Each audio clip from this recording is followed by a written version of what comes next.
നിങ്ങളുടെ favourite shows ഇനി ഒരിക്കലും മിസ്സാവില്ല. ഇപ്പോൾ C5 കാണും നിങ്ങളുടെ ഫേവറേറ്റ് ഷോ തികച്ചും സൗജന്യമായി.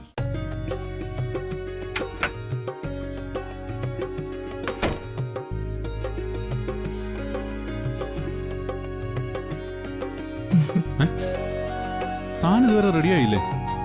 റെഡിയാവാനോ? എവിടെ പോവാൻ? കൊള്ളാം.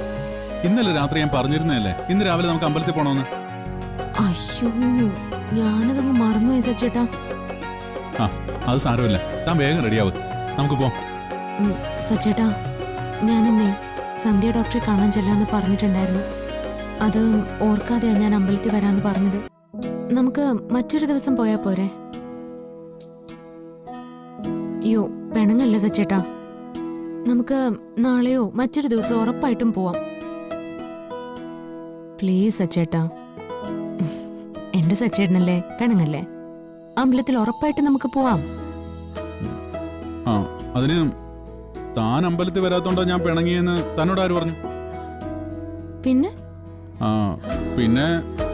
ഒന്നുമില്ല. പിന്നെന്തിനാ ഈ പിണങ്ങി നിൽക്കുന്നേ? ആ, ഇന്നലെ ഞാൻ അടുത്ത് വന്നപ്പോ ഇന്ന് അമ്പലത്തിൽ ശുദ്ധിയായിട്ട് പോണെന്ന് പറഞ്ഞിട്ടല്ലേ താൻ മാറിക്കിടന്നേ.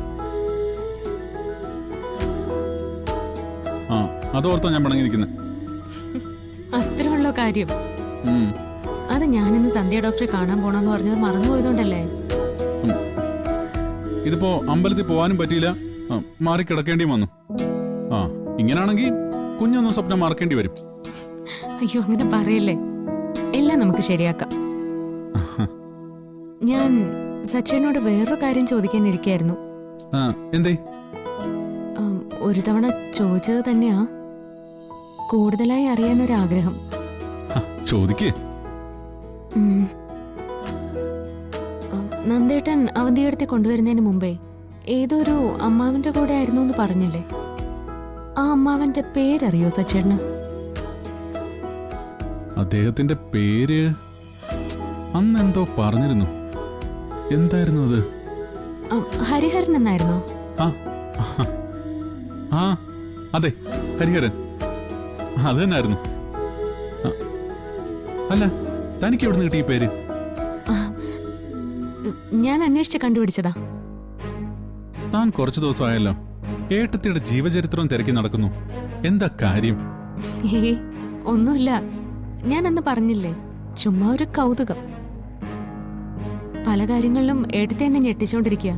അപ്പോ കൂടുതലായി അറിയണമെന്ന് തോന്നി. ഓ, ഒരു വീട്ടിൽ താമസിച്ചിട്ട് ഒന്നും അറിയില്ല എന്ന് പറയുന്നത് മോശമല്ലേ? ഈ ഹരിഹരൻ എന്ന അമ്മാവന്റെ വീട്ടില് എപ്പോഴെങ്കിലും സച്ചേട്ടൻ പോയിട്ടുണ്ടോ? ഇല്ല, അച്ഛനും നന്ദേട്ടനും മാത്രമേ പോയിട്ടുള്ളൂ. ഞാൻ തന്നോട് പറഞ്ഞതൊക്കെ ഞാനും കേട്ടിട്ടുള്ള കാര്യങ്ങൾ മാത്ര. നമ്മുടെ വിവാഹത്തിന് അച്ഛൻ ചെന്ന് ക്ഷണിച്ചായിരുന്നു, അദ്ദേഹം വന്നില്ല. നന്ദേട്ടൻ പോയതുകൊണ്ടും ഏട്ടത്തിയുടെ ജീവിതം ഇങ്ങനെയൊക്കെ ആയതുകൊണ്ടും നമ്മളോട് ഒരകൽച്ചയാ. നന്ദേട്ടൻ പോയ സമയത്ത് അദ്ദേഹം ഏട്ടത്തെ തിരികെ വിളിച്ചുകൊണ്ടുപോകാനൊക്കെ ശ്രമിച്ചായിരുന്നു.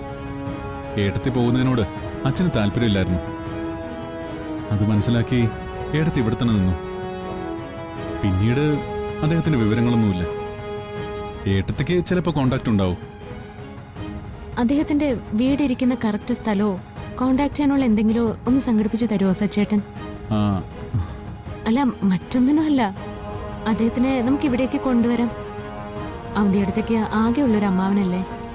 അപ്പോ നമ്മുടെ ഈ കുടുംബമായിട്ട് അകന്നു കഴിയേണ്ട ഒരാളും അല്ലല്ലോ. എനിക്ക് അദ്ദേഹത്തിന്റെ മേൽവിലാസം ഒന്ന് സംഘടിപ്പിച്ച് തരാമോ സച്ചേട്ടാ? ഞാനൊന്ന് നോക്കട്ടെ, തനിക്ക് സംഘടിപ്പിച്ചു തരാം.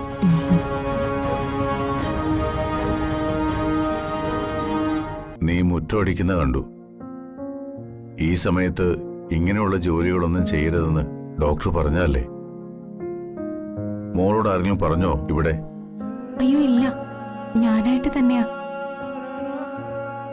എങ്കിൽ ഇനി മുതൽ അങ്ങനെ സ്വന്തം ഇഷ്ടപ്രകാരം ഒന്നും ചെയ്യണ്ട. അതിന് ജോലിക്ക് ആളെ വെച്ചിട്ടുണ്ട്.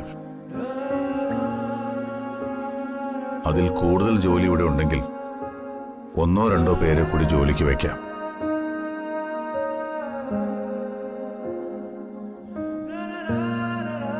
ശരീരം അനങ്ങുന്ന രീതിയിൽ ഒരു ജോലിയും മോള് ചെയ്യണ്ട. മീര കൂടി ഇവിടെ ഉണ്ടല്ലോ. ഉം. അടുക്കളയിൽ ചെറിയ സഹായമൊക്കെ ചെയ്തു കൊടുത്താൽ മതി. അതും നിനക്ക് എന്തെങ്കിലും ചെയ്യണമെന്ന് തോന്നിയാൽ മാത്രം.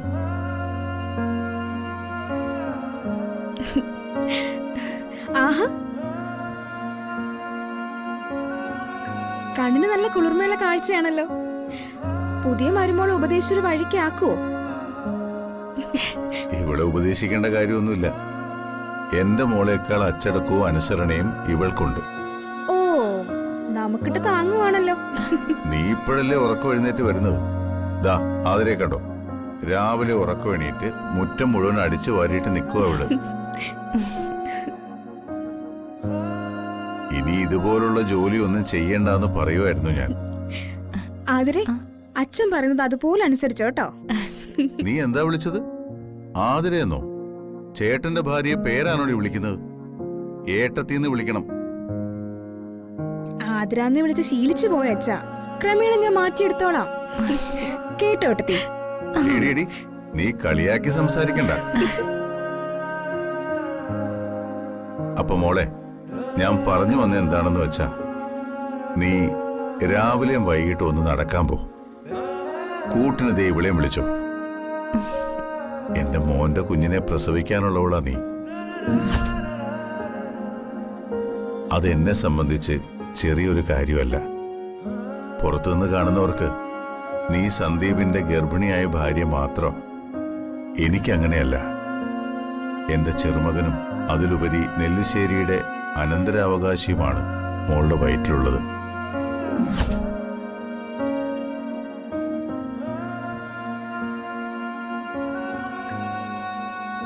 അതുകൊണ്ട് ഞാൻ പറഞ്ഞതൊക്കെ എപ്പോഴും ഓർമ്മയിൽ വെക്കണം. മനസ്സിലായോ? മനസ്സിലായി.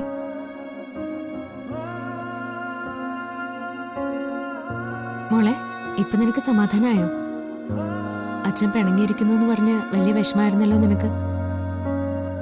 ഇനി ഒരു തരത്തിലും നീ വിഷമിക്കണ്ട. അച്ഛന് നിന്നോട് പിണക്കൊന്നുമില്ല, അല്ലേ അച്ഛാ?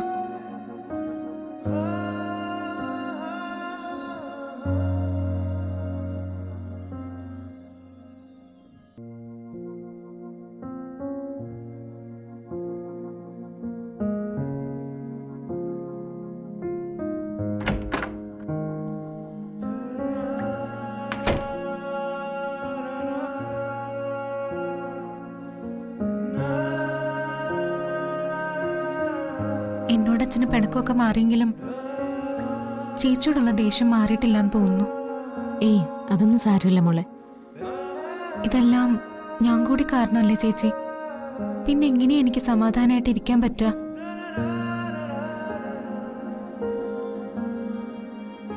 ആതിരെ, നീ ഇനി അർച്ചനയ്ക്ക് വേണ്ടി സംസാരിച്ച് അദ്ദേഹത്തിന് നിന്നോട് ഇപ്പൊ തോന്നിയ സ്നേഹം കൂടി കളയരുത്. ഡൗൺലോഡ് ചെയ്യൂ C5 ആപ്പ്. കാണൂ എല്ലാ എപ്പിസോഡുകളും സൗജന്യമായി.